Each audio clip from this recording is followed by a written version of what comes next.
Puji Tuhan, Shalom, Assalamualaikum warahmatullahi wabarakatuh. Om Swastiastu, Namo Buddhaya, dan salam kebajikan bagi kita semua. Perkenalkan, saya Amalia Nambeda dari kelas M03 Pengantar Bioteknologi. Di sini saya akan menjelaskan mengenai DNA dan RNA.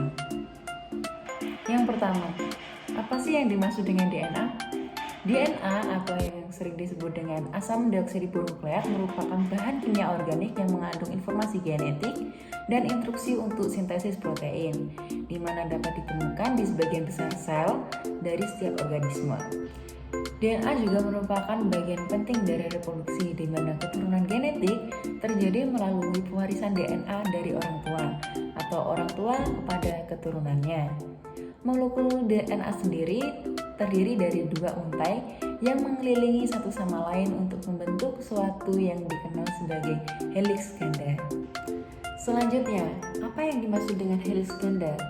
Heliks ganda merupakan struktur DNA yang konvensional yang tersusun atas basa nitrogen adenin, guanin, timin, dan sitosin, dan merupakan polimer dari monomer nukleotida. Adapun adenin dan guanin termasuk dalam purin, sedangkan timin dan sitosin tergolong pirimidin. Struktur DNA heliks ganda tersusun atas dua utas polinukleotida yang terhubung oleh ikatan hidrogen yang lemah. Ikatan hidrogen tersebut terbentuk antara dua basa nitrogen, yakni purin dan pirimidin yang saling berpasangan. Seperti gambar struktur yang ada di samping saya, yakni adenin berpasangan dengan timin yang terhubung oleh ikatan rangkap 2, sedangkan guanin berpasangan dengan sitosin yang terhubung oleh ikatan rangkap 3. Selanjutnya ada nukleotida. Nukleotida adalah senyawa organik yang terdiri dari sebuah nukleosida dan sebuah gugus fosfat. Ia dapat diperoleh dari makanan dan juga disintesis di hati dari nutrien. Nukleotida berperan sebagai monomer yang menyusun polimer berupa asam nukleat, yakni asam deoksiribonukleat atau DNA dan asam ribonukleat atau RNA. DNA dan RNA ini merupakan biomolekul penting yang menyusun makhluk hidup yang ada di bumi. Mari kita lihat gambar yang ada di sebelah kanan saya. Pada sebelah bawah ada nukleotida monofosfat, yakni basa nitrogennya hanya mewakili satu sisi pasangan basa. Sedangkan pada sebelah atas terdapat 4 nukleotida yang dapat membentuk dua pasangan basa, yakni timina dengan adenina yang dihubungkan dengan dua ikatan hidrogen, dan guanina dengan sitosina yang dihubungkan dengan 3 ikatan hidrogen. Satu monomer nukleotida terhubung dengan nukleotida lainnya pada bagian gugus gula dan fosfat masing-masing, lalu membentuk dua struktur unting ganda dari asam nukleat.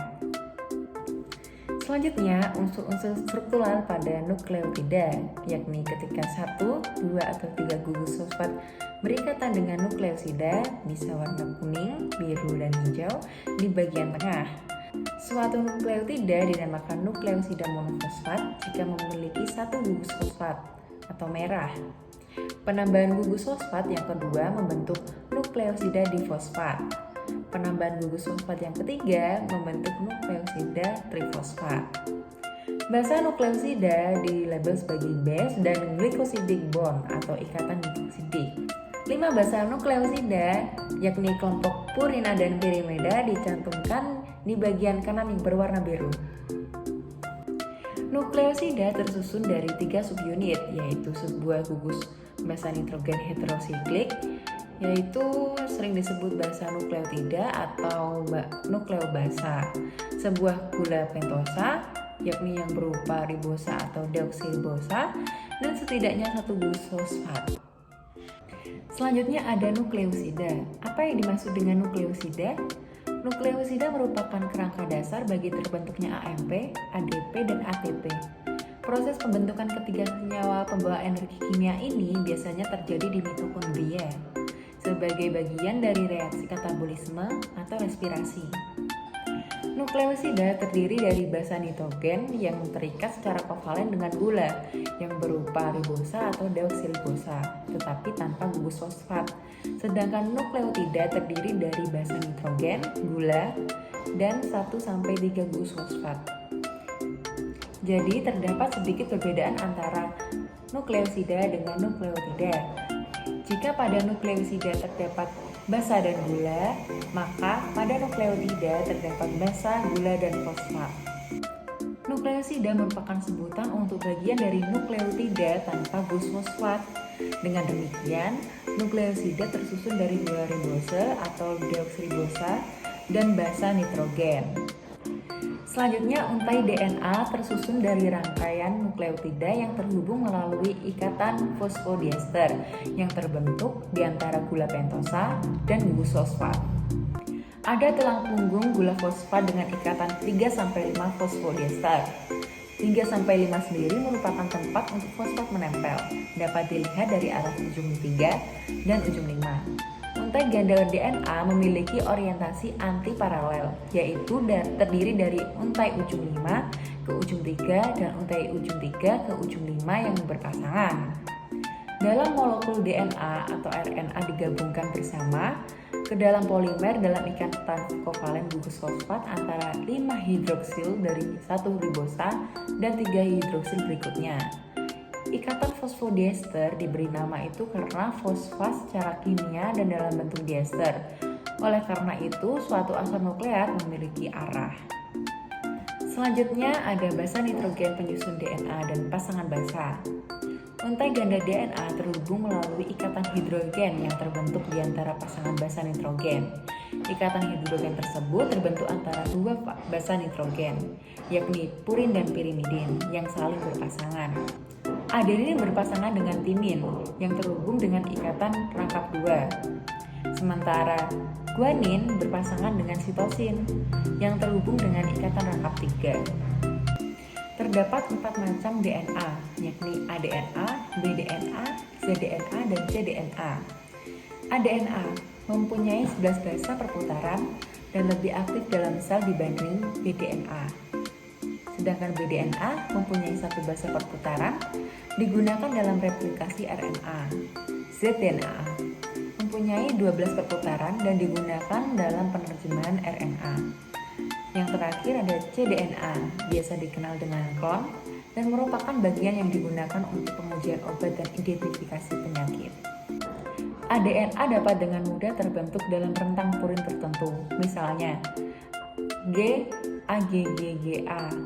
bDNA merupakan yang disukai oleh urutan campuran, meskipun konfirmasi yang tepat tergantung pada urutan nukleotida tertentu. Dan zDNA merupakan yang disukai oleh langkah pirimidin purin bergantian, misalnya CG. Selanjutnya ada RNA. Apa yang dimaksud dengan RNA? RNA merupakan molekul primer yang ikut berperan dalam berbagai fungsi biologis dalam hal dekode, mengkode, ekspresi gen, dan regulasi. RNA dapat juga diartikan sebagai makromolekul polinukleotida yang berupa rantai tunggal dan tidak berpilin. RNA juga merupakan hasil dari transkripsi dari suatu fragmen DNA, sehingga RNA sebagai polimer yang jadi lebih pendek apabila dibandingkan dengan DNA. Di sebelah kiri saya terdapat struktur RNA. Struktur kovalen RNA berbeda dengan DNA. Seperti namanya, unit-unit gula dalam RNA berupa ribosa, bukan deoksiribosa. Ribosa mengandung sebuah gugus 2 hidroksil yang tidak terdapat deoksiribosa. Perbedaan lain yakni satu dari keempat basa utama dalam RNA adalah urasil yang menggantikan timin. Urasil seperti timin dapat membentuk pasangan basa dengan adenin, tetapi tidak mengandung gugus metil yang terdapat dalam timin. Masing-masing dari polinukleotida terdiri dari banyak ribonukleotida, di mana setiap ribonukleotida tersusun dari gugus fosfat, gula ribosa, dan basa nitrogen. Selanjutnya, apa yang dimaksud dengan gula ribosa, gugus fosfat, dan basa nitrogen? Yang pertama, gula ribosa. Gula ribosa pada RNA merupakan jenis gula pentosa yang mempunyai gugus hidroksil atau OH, sedangkan pada DNA, gula pentosa kehilangan gugus hidroksil yaitu gula deoksiribosa. Selanjutnya gugus fosfat. Seperti pada DNA, molekul RNA yang merupakan ibu tangga rantai yang tersusun dari gula ribosa dan gugus fosfat. Gugus fosfat yang berikatan dengan atom karbon gula pentosa nomor 5 pada awal dan atom karbon nomor 3 pada ujung rantai merupakan ikatan ester. Yang terakhir, basa nitrogen. Basa nitrogen yang menyusun RNA dikelompokkan menjadi basa purin dan basa pirimidin. Basa purin terdiri dari adenin dan guanin, sedangkan basa pirimidin terdiri dari sitosin dan urasil. Berbeda dengan RNA, basa pirimidin pada DNA terdiri dari sitosin dan timin. Urasil mempunyai struktur yang serupa dengan timin pada DNA. Basa nitrogen pada RNA berikatan dengan atom karbon nomor 1 pada gula ribosa. Tulang punggung RNA tersusun dari deretan gugus fosfat dan gula ribosa. RNA berada secara bebas dalam nukleoplasma dalam bentuk nuklosida trifosfat, seperti GTP atau guanosin trifosfat, ATP atau adenosin trifosfat, UTP uridin trifosfat, dan CTP atau cystidin trifosfat. RNA disintesis oleh DNA di dalam sel. RNA mempunyai berat molekul antara 25.000 hingga jutaan. Pada dasarnya, rantai RNA berupa polinukleotida tunggal. Namun, rantai tunggal yang terlipat dapat membentuk daerah double helix yang mengandung pasangan basa nitrogen CG dan AU. Ikatan antara basa nitrogen dengan gula ribosa akan membentuk ribonuklosida atau nuklosida. Ikatan antara ribonuklosida dengan gugus fosfat akan membentuk ribonuklosida atau nuklosida. Selanjutnya terdapat 3 macam RNA, yakni RNA duta, RNA transfer, dan RNA ribosom. RNA duta sering disebut dengan mRNA atau messenger RNA. Merupakan asam nukleat yang berbentuk pita tunggal dan merupakan RNA terbesar atau terpanjang yang bertindak sebagai pola cetakan pembentuk polipeptida. Fungsi utama dari mRNA adalah membawa kode-kode genetik dari DNA ke ribosom dan sebagai cetakan dalam sintesis protein. Yang kedua ada RNA transfer atau tRNA, yaitu RNA terpendek yang bertindak sebagai penerjemah kodon dari mRNA. Selain itu, tRNA berfungsi sebagai pengikat asam-asam amino yang akan disusun menjadi protein dan menyangkutkannya ke ribosom. Pada tRNA terdapat bagian yang berhubungan dengan kodon yang disebut antikodon dan bagian yang berfungsi sebagai pengikat asam amino. Yang terakhir ada RNA ribosom atau rRNA, yakni RNA dengan jumlah terbanyak dan penyusun ribosom. RNA ini berupa pita tunggal, tidak bercabang, dan fleksibel. Lebih dari 80% RNA merupakan rRNA. Fungsi dari RNA sendiri sampai sekarang masih belum banyak diketahui, tetapi diduga memiliki peranan penting dalam proses sintesis protein. Selanjutnya, apa sih perbedaan dari DNA dan RNA? Yang pertama, perbedaan rantai polinukleotida. RNA merupakan rantai tunggal polinukleotida atau disebut dengan single helix, sedangkan DNA merupakan pasangan basa pirimidin RNA terdiri dari sitosin dan urasil dan disebut double helix. Yang kedua, letak. DNA dapat kita temukan hanya pada inti sel, sementara RNA bisa kita temukan pada beberapa organel sel yang antara lain inti sel, sitoplasma, dan atau ribosom. Yang ketiga ada gula pentosa. Perbedaan DNA dan RNA dari segi gula adalah dalam DNA deoksiribosa yang mengandung satu kelompok hidroksil yang lebih sedikit daripada ribosa RNA, sedangkan RNA mengandung molekul gula ribosa tanpa modifikasi hidroksil dari deoksiribosa. Yang keempat ada basa nitrogen. DNA terdiri dari basa nitrogen guanin yang berpasangan dengan sitosin dan adenin yang berpasangan dengan timin. Sedangkan RNA terdiri dari basa nitrogen guanin yang berpasangan dengan sitosin, namun berbeda dengan DNA, adenin RNA berpasangan dengan urasil. Yang kelima ada perbedaan kadar. Kadar DNA bersifat statis atau tidak berubah karena tidak dipengaruhi aktivitas sintesis protein maupun aktivitas genetis. Sedangkan kadar RNA dapat berubah karena adanya aktivitas sintesis protein. Yang keenam, ada fungsi. DNA berfungsi sebagai informasi genetik jangka panjang. DNA menjadi transmisi informasi genetik untuk membuat sel lain dan organisme baru. Sementara RNA digunakan untuk mentransfer kode genetik dari inti ke ribosom untuk membuat protein. Selanjutnya ada istilah dogma sentral. Apa yang dimaksud dengan dogma sentral? Dogma sentral merupakan proses perubahan gen dari DNA menjadi RNA dan RNA menjadi protein. Sebagai pembawa informasi genetika, DNA mempunyai dua fungsi utama, yakni yang pertama, membuat kopi yang tepat dari dirinya sendiri pada waktu proses replikasi atau duplikasi. Dan yang kedua, meneruskan kode-kode informasi yang dimiliki ke mRNA pada waktu proses transkripsi.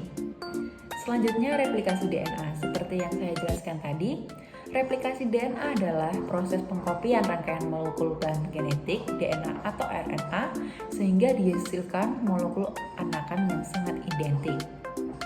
Pada sel, replikasi DNA terjadi sebelum pembelahan sel. Replikasi DNA memanfaatkan enzim DNA polimerase yang membantu pembentukan ikatan antara nukleotida penyusun polimer DNA. Proses replikasi DNA dapat dilakukan in vitro dalam proses yang disebut reaksi berantai polimerase atau PCR. Selanjutnya ada transkripsi. Transkripsi merupakan proses penyalinan informasi DNA kepada mRNA. Proses ini terjadi di dalam nukleus dan dikatalisasi oleh enzim RNA polimerase. Transkripsi hanya terjadi pada satu untai rantai DNA yang mengandung kelompok gen tertentu. Terdapat beberapa tahapan pada proses transkripsi, yaitu inisiasi, elongasi, dan terminasi. Yang pertama, inisiasi atau permulaan pada proses transkripsi.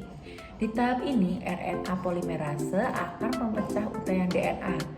Seperti yang kita ketahui, DNA terdiri dari segmen-segmen yang disebut gen. Gen memiliki bagian-bagian ujung yang dinamakan promoter dan terminator. Tahapan inisiasi yaitu sebagai berikut. RNA polimerase melekat pada daerah promoter atau pangkal transkripsi untuk memulai transkripsi. RNA polimerase kemudian berikatan dengan kumpulan protein sehingga membentuk kompleks inisiasi transkripsi. Dan yang terakhir, RNA polimerase membuka untaian rantai ganda DNA. Yang kedua ada elongasi atau pemanjangan dari proses transkripsi. Elongasi adalah proses ketika RNA polimerase kembali ke terminator. Di sini terjadi pembentukan mRNA yang menyalin kode-kode genetika di DNA. Tahapan elongasi sebagai berikut. Setelah rantai ganda DNA terbuka, RNA polimerase kemudian menyusun untaian nukleotida RNA dari arah 5 ke 3 sesuai dengan pasangan basa nitrogennya sehingga terjadi pemanjangan RNA. Selanjutnya RNA akan membentuk pasangan basa adenin dengan urasil. Yang ketiga yang terakhir ada terminasi atau pengakhiran dari proses transkripsi. Terminasi adalah tahap akhir terminasi. Di tahap ini untaian mRNA selesai dibentuk dan lepas dari DNA. Tahapan terminasi sebagai berikut. Yang pertama, terminasi terjadi pada daerah terminator. Daerah ini memiliki urutan DNA yang berfungsi untuk menghentikan proses transkripsi. Yang kedua, rantai DNA menyatu kembali.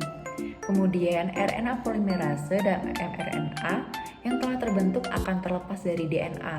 mRNA merupakan RNA yang mengandung kode genetik, hasil transkripsi basa nitrogen pada DNA yang menjadi cetakan untuk menjadi urutan asam amino polipeptida yang mengkode suatu protein tertentu. Yang terakhir, proses terakhir, kemudian mRNA akan keluar dari inti sel melalui pori-pori nukleus dan masuk ke dalam sitosol. Selanjutnya ada translasi. Translasi adalah sintesis polipeptida dari mRNA untuk untuk menentukan urutan-urutan asam amino yang akan membentuk suatu protein dan terjadi di ribosom. Pada tahap ini, sel harus menerjemahkan kode genetik atau kodon.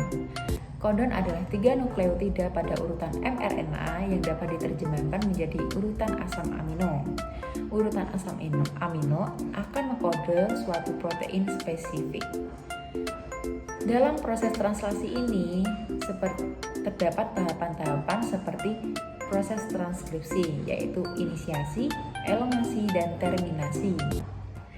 Yang pertama ada inisiasi pada tahap translasi. Ujung mRNA yang telah keluar dari nukleus akan berikatan dengan ribosom, unit kecil melalui bantuan GTP dan enzim. Peristiwa tersebut disebut dengan kodon inisiasi. Kodon inisiasi adalah AUG. Kodon AUG memberikan sinyal untuk memulai proses translasi. Kemudian tRNA mengantikodon UAC yang membawa asam amino metitonin melekat pada kodon inisiasi AUG. tRNA antikodon UAC merupakan komplementer dari kodon AUG. tRNA sendiri berfungsi untuk mengantarkan informasi genetik mRNA dari sitoplasma menuju ribosom untuk disusun menjadi protein. Tahap kedua ada elongasi pada translasi. Kodon yang dibawa oleh mRNA akan diterjemahkan satu persatu menjadi asam amino. Asam amino berikutnya akan ditambahkan satu persatu dari asam amino pertama atau methionine. Asam amino pertama segera dilepas dari ribosom. tRNA kembali ke sitoplasma untuk mengulangi fungsinya. tRNA berikutnya datang untuk berpasangan dengan kodon mRNA berikutnya. Setelah itu, masing-masing asam amino akan digabungkan oleh tRNA. Gabungan asam amino tersebut akan membentuk rantai polipeptida yang dikatalisasi oleh rRNA. rRNA terdapat pada ribosom subunit yang besar yang berfungsi sebagai enzim pembentuk ikatan polipeptida yang menyambungkan polipeptida antar asam amino. Dan yang tahap terakhir yaitu terminasi pada translasi. Proses translasi berakhir ketika salah satu kodon stop mRNA atau UAA, UAG, dan UGA melekat pada ribosom. Polipeptida atau protein yang terbentuk akan terlepas dari ribosom dan terjadi pelepasan subunit ribosom menjadi subunit besar dan kecil. Protein yang telah disintesis mengalami proses post-translasi. Pada tahap ini, protein dapat berikatan dengan karbohidrat atau dipecah kembali menjadi beberapa polipeptida. Sekian materi yang dapat saya jelaskan. Apabila ada salah kata atau perkataan yang kurang berkenan, mohon dimaafkan. Akhir kata dari saya, terima kasih atas perhatiannya dan saya, Amalia Nabada, izin undur diri dan sampai jumpa.